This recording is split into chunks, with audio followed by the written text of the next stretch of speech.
stones or just something like that in these places of power. And that's one of the things that I do, and it's not really a regular thing. I'll do it like once or twice a year on a Sabbath, that type of thing. Or if it's a special occasion like an eclipse or something like that and I'm doing a certain special spell, I will make sure I do it outside at a place of power, and I'll set up the whole ritual area. Excuse me. I think that's all I'm going to say on that question at this particular moment. I will, like I said, I will think about that, I'll ruminate on it, and I'll probably cover that in a future video. The next question that I have to cover is from Eon. I'm so sorry if I'm not pronouncing your name right. She says, have you encountered Cerebus via the Dark Lady Hecka T? When I try to visualize him, I'm overruled by my heart. It opens to the idea of 3 heads to cuddle and pat. I realize it might not be the correct way to approach this being. So I kind of think that's hilarious and adorable at the same time. As far as I know, Cerebus is the pet of the god Hades. So it's not really connected to Hecka T per se, or absolutely. But through that underworld aspect of Hecka T, I can see why you're asking this question and why you consider it connected to her. But no, to answer your question directly, I have never encountered Cerebus before. It honestly kind of terrifies me because as far as I know, Cerebus is a guardian of the underworld that prevents the living from entering the underworld, and then also prevents the dead from leaving the underworld. And also, if a living soul does enter the underworld, Cerebus might try to prevent that living soul from leaving the underworld. That's what I know of it from mythology, but I have never experienced Cerebus before. And I have done underworld journeys, shamanically and spiritually, but I've never experienced or encountered Cerebus. So I can't really speak on this with any type of experiential knowledge or authority in any kind of a way. But, you know, I think that you're implying in your question, you know, what I think about it, because you're saying you realize you might not be the correct way to approach this being. Well, I think you're approaching it correctly. If you have love and respect for these spirits, I think that's the exact correct way that you need to approach them. I mean, unless it's a spirit that's harming you or a loved one, you know, those type of spirits you need to approach sternly, you know, and kind of tell them to get away and shit like that, even so far as to threaten them spiritually and energetically. But when you're talking about spirits that, you know, they've done nothing wrong to you and you want to connect with them, then absolutely you need to have love in your heart and have nothing but love and respect for them when you're approaching them. And I think that is the exact right way to do it. So I have encountered hellhounds, or what would be called hellhounds, or, you know, the hounds of Hecka T, the spectral, spiritual black hounds that are associated with goddess Hecka T. I've experienced and encountered those, but I don't consider those as Cerebus at all. To me, the black dogs, they come as messengers.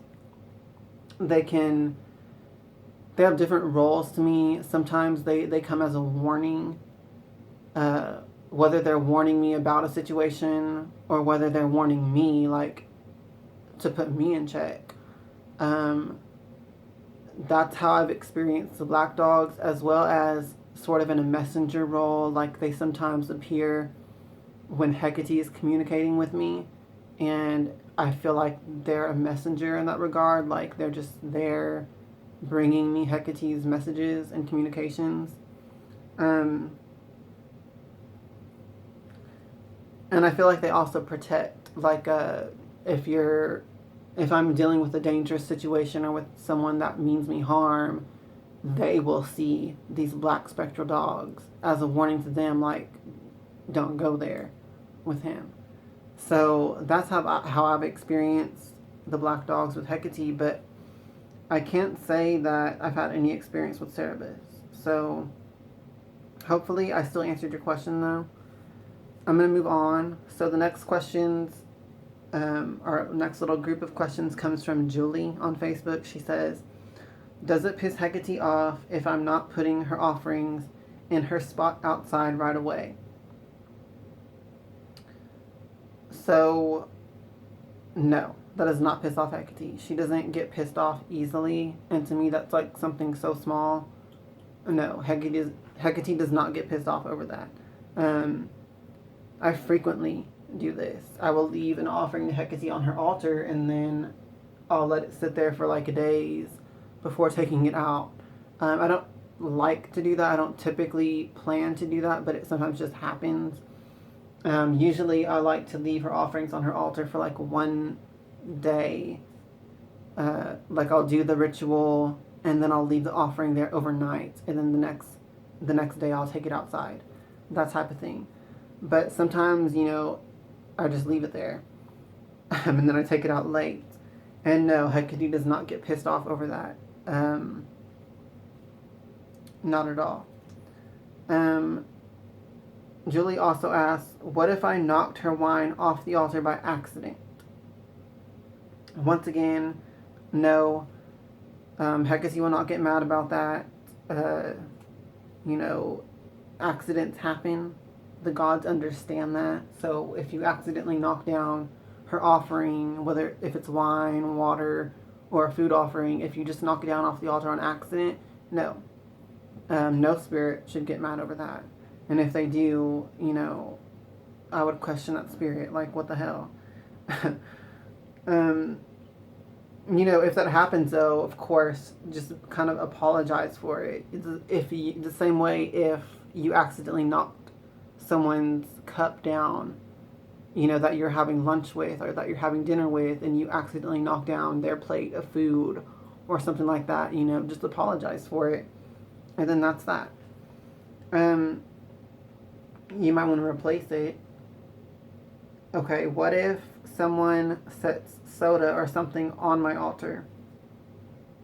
Now, that one is a pet peeve of mine.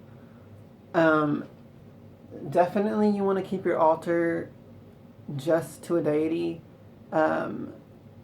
Particularly if it is an altar to a deity, you do not want people just setting any old thing on the altar. I don't think it really harms anything, but it is sort of disrespectful.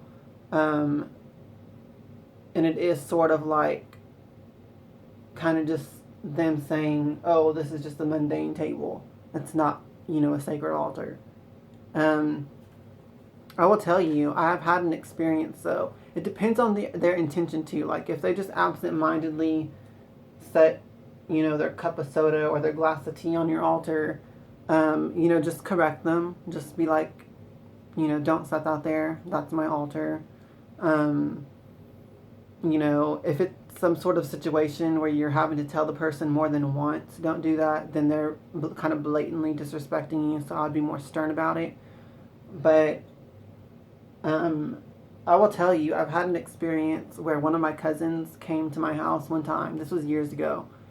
And she actually intentionally, purposely disrespected my altar and actually disrespected Hecate on purpose. And I told her, Hecate is going to punish you for doing that because you intentionally did it. You knew that this was an altar to Hecate, and what you just did, you purposely did that to disrespect her and me. So Hecate is going to be mad about that, and she's going to punish you.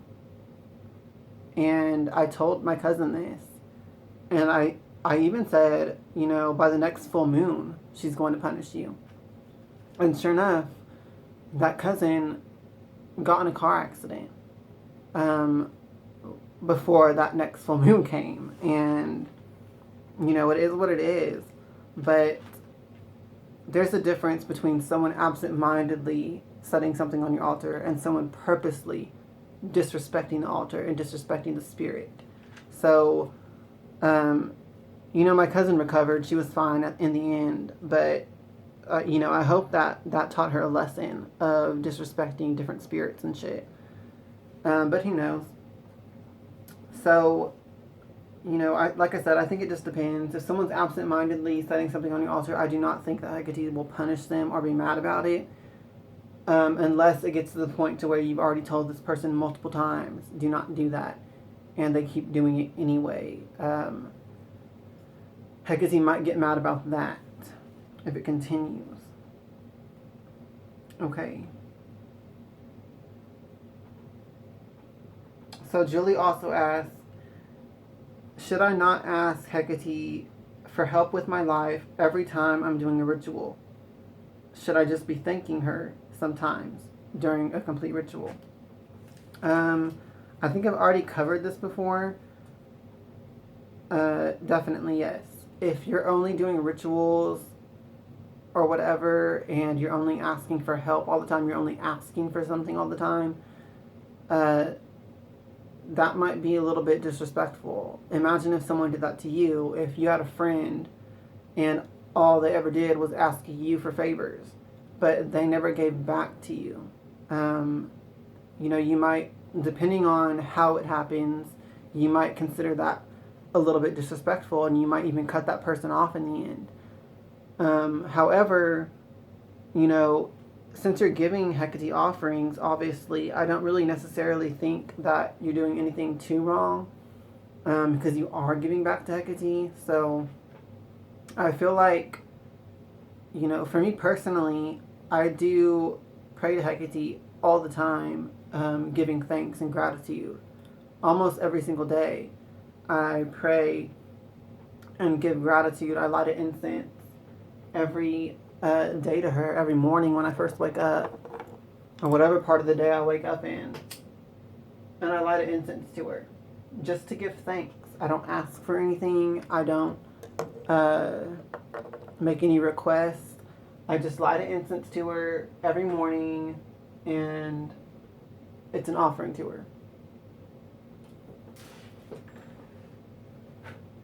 So I feel like, that would be a good thing to incorporate into your practice, into anyone's practice who's watching this, no matter what deity you work with. I feel like you should definitely give to them, just out of worship and out of love. Now, when I say worship, look that up. The actual definition of worship is loving reverence for something. That's all it really means. So, doesn't mean like servitude or slavery. It means loving reverence. So, I definitely think that yes, you should do something like that for Hecka T.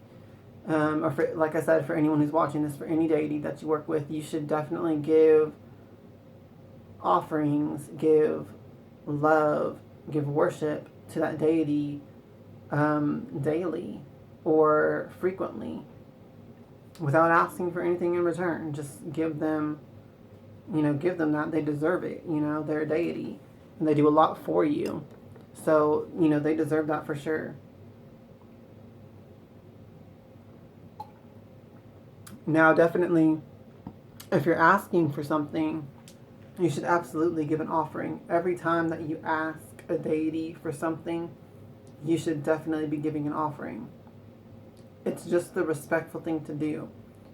Of course, there might be some times and some situations where you just don't have an offering to give, and you still can pray to a deity for help. They will understand. But if you have an abundant amount of something to offer and you're not offering it and you're just asking for something, You know, they might kind of look at you with a side eye in those instances.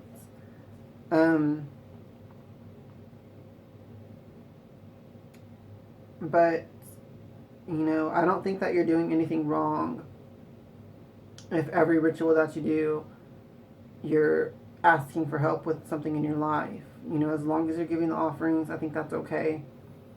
But you might want to, since you're asking that question, I feel like maybe you have some guilt issues on this. So if you do, then I feel like it's a good practice to incorporate. Just give her an offering every day, regardless if you're asking for something or not.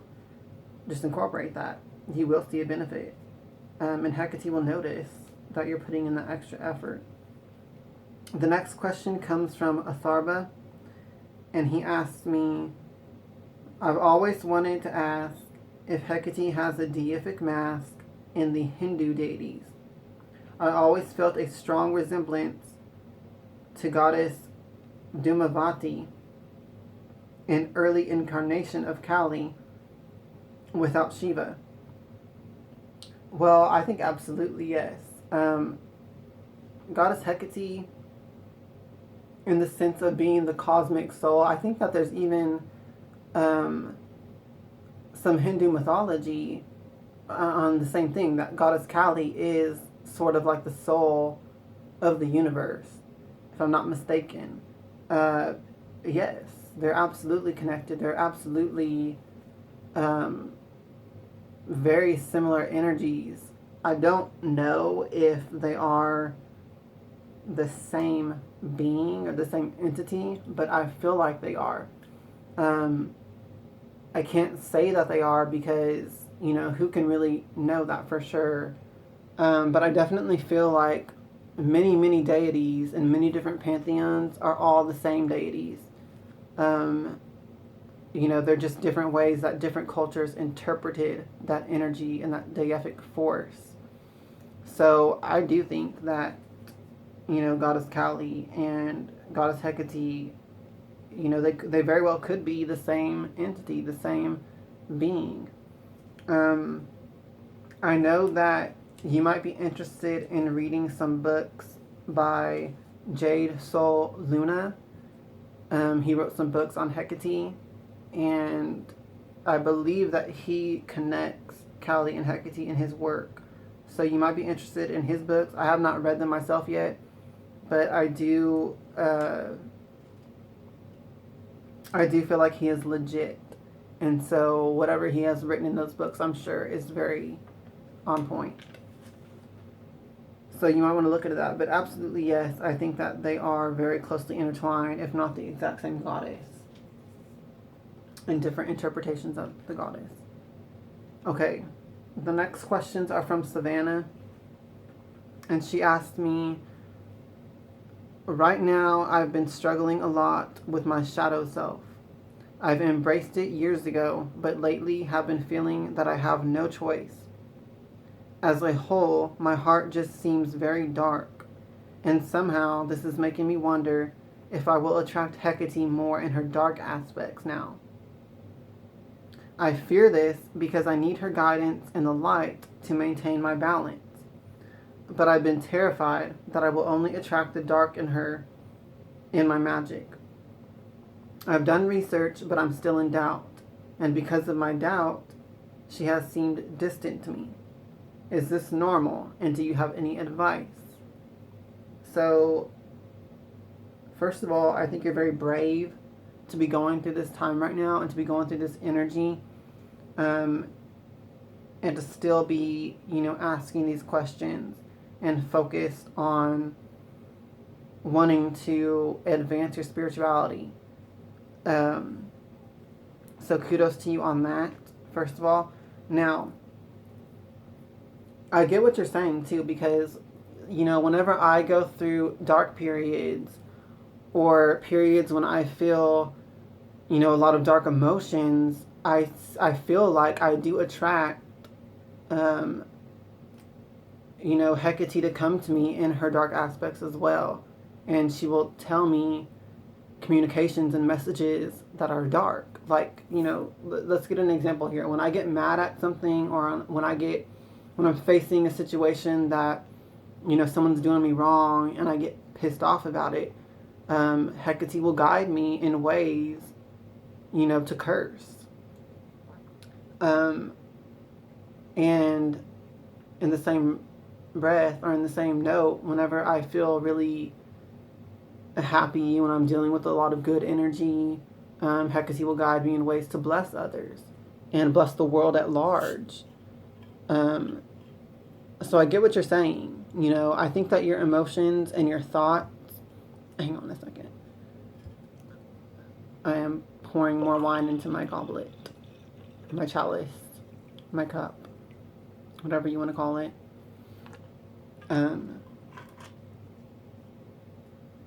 But I get what you're saying, I get what you're asking, and I feel you on that.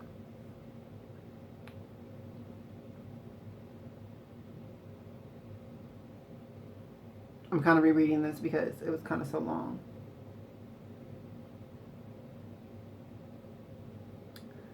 It is that shadow work, though. It is that work with your shadow. It is, in a way, it makes you more conscious of your shadow self. So, when Hecate comes to you in dark aspects during your dark periods, I feel like she's a mirror to you. She, all great teachers are sort of a mirror to you. And Hecate, one of her roles is the initiator, the teacher of the mysteries. So I feel like, she mirrors us. If we are feeling a certain type of way, she will mirror that and she will give you guidance, along those lines. Like I said, when I get mad, she will guide me in cursing. When I'm happy, she will guide me in blessing. And I feel like, I can see where that scares you. I really can. Because it is scary. I was looking through one of my old grimoires. Okay. Personal story. I was looking through one of my old grimoires from back when I worked with the goddess Tiamat, which was more so at the beginning of my journey. And I really was, a dark-hearted person. And that time I was very much controlled by my shadow, to a large degree, because that was when I was first getting into magic, and I was just coming out of like high school, and well, rather I was still in high school when I first started working with Tiamat, and coming out of high school and just in that entire phase of my life, and I was very much the, stereotypical gay kid in high school that was sort of like picked on, not really, but sort of. I definitely was, people were prejudiced against me. And so coming out of that experience, I had a very rebellious type of personality, and emotional state, during that time. And I worked with Goddess Tiamat, and I did a lot of curses and hexing people to get back at them. And, it all did work. And by the end of my high school, senior year, pretty much everyone in my school was scared of me because I had pretty much cursed everyone who ever did me wrong. And even some teachers, I had really screwed them up with spells and with magic. And, it's crazy, but it is what it is. And I've always been 100% honest with y'all on my channel, about this, about my past. And so, recently, I can't even say recently, like a couple of years ago, I was looking at one of my old grimoires from that time period. And I was just like reading through it and like looking at all of the curses that I did in that time period. And I was kind of like freaked the fuck out and disgusted and like ashamed and just guilty and like everything about it, because I was like, it's like I was possessed. I was like, what the fuck? I did all this and I don't even remember feeling that way. I don't even remember like the state of mind I was in to be that angry that I did those spells. Because some of them are really dark and like evil. And I just remember feeling, and I even told my mom, I was like, it's like I was possessed. It's like I wasn't even myself. But I know I wasn't, really possessed. I know I was myself. I know I was in a dark state, though. I was in a dark place. I was in a dark mindset and emotional state, and that's not who I am anymore, but it was who I was back then. And it's just it was eye-opening for me.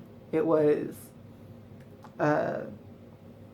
looking through that grimoire, looking back on it, it was eye-opening for me, and it was very much a testament of how far I've come. But it also made me just think about, when I get mad now, when I get mad about situations now, that's not the real you.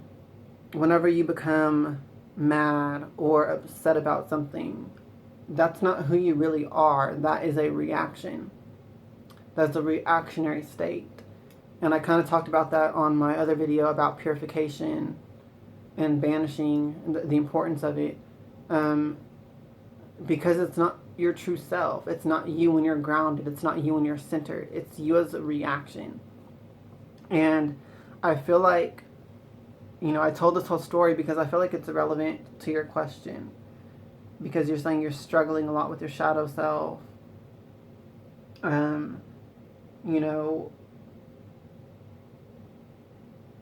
I feel like if you're feeling fear because of this and not wanting to work with Hecka T because, you're scared that you're going to conjure her dark aspects, I can understand that. That is terrifying because, it's not you. It's something else,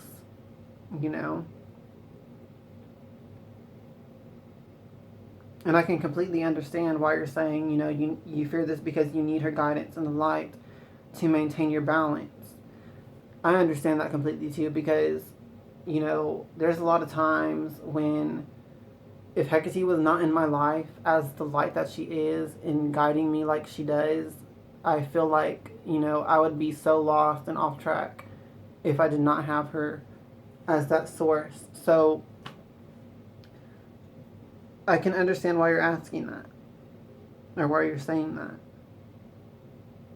Now, as far as you're saying you've done your research but you're still in doubt, and because of your doubt you feel like she is distant, is that normal and do I have any advice? Okay, first of all, yes, that's normal. If you're feeling doubt about any aspect of working with a deity or with Hecka T, if you're feeling doubt about it, then that energy is a block. Doubt and fear, I even made a post about this on Facebook recently, as a matter of fact. Doubt and fear are killers of faith. They are killers of magic and your spirit. They oppress and they constrict and bind you. They bind what you're able to do when you have fear and doubt. And that does, as an extenuation, it binds your ability to work with the spirits as well.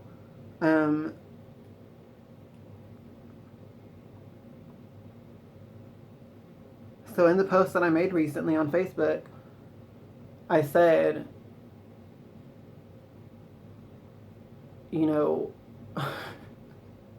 I made a quote from The Craft, and I said, the quote about entering the circle with perfect love and perfect trust, okay? It is better that you should rush upon this blade than enter the circle with fear in your heart. How do you enter? With perfect love and perfect trust, okay? And that's really the truth. That is that's the quote from The Craft that is totally 100% true. If you have fear, if you have doubt, that, it is really, it's better for you to brush upon a blade and just to die right there, because, that is the killer of the soul. That is the killer of the spirit. That is the killer of the magic. If you have fear and doubt, you might as well just wither up and die, because that's what it's doing to you. That's what it's doing to your soul. That's what it's doing to your magic. It's slowly killing you. And so that's why it's so important to have perfect love and trust. So what I advise you to do,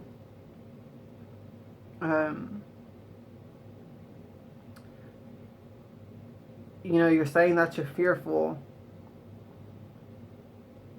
of conjuring Hecka T when you're in this state. I say do it anyways. Okay? You might be surprised. You're having fear and you're having doubt, but if you summon Hecka T anyway, if you call on her anyway, you might be surprised. Okay? She might disappear to you in her light anyway.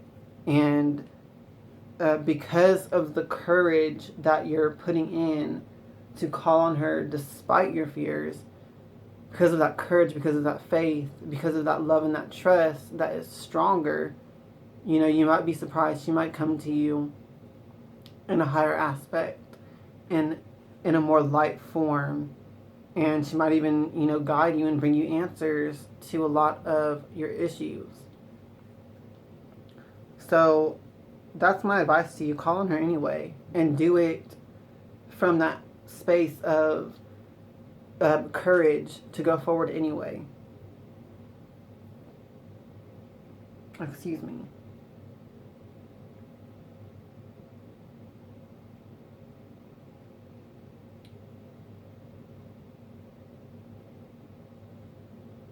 So I feel like, that would definitely help you. If you're feeling fear and doubt, the best thing that you can do is just don't invest energy into it anymore. Put your energy into your faith. Put your energy into your love, admiration, and devotion to Hecka T. Put your energy into that, despite what's going on in your life, despite what you're feeling internally. On a personal level, pour your energy into adoring Hecka T anyway, and that will sort of change some vibrations automatically on its own, and she'll come to you in a different light when you call on her like that anyway. So that's my advice. But as far as you saying that she seems distant, and is that normal or whatever too,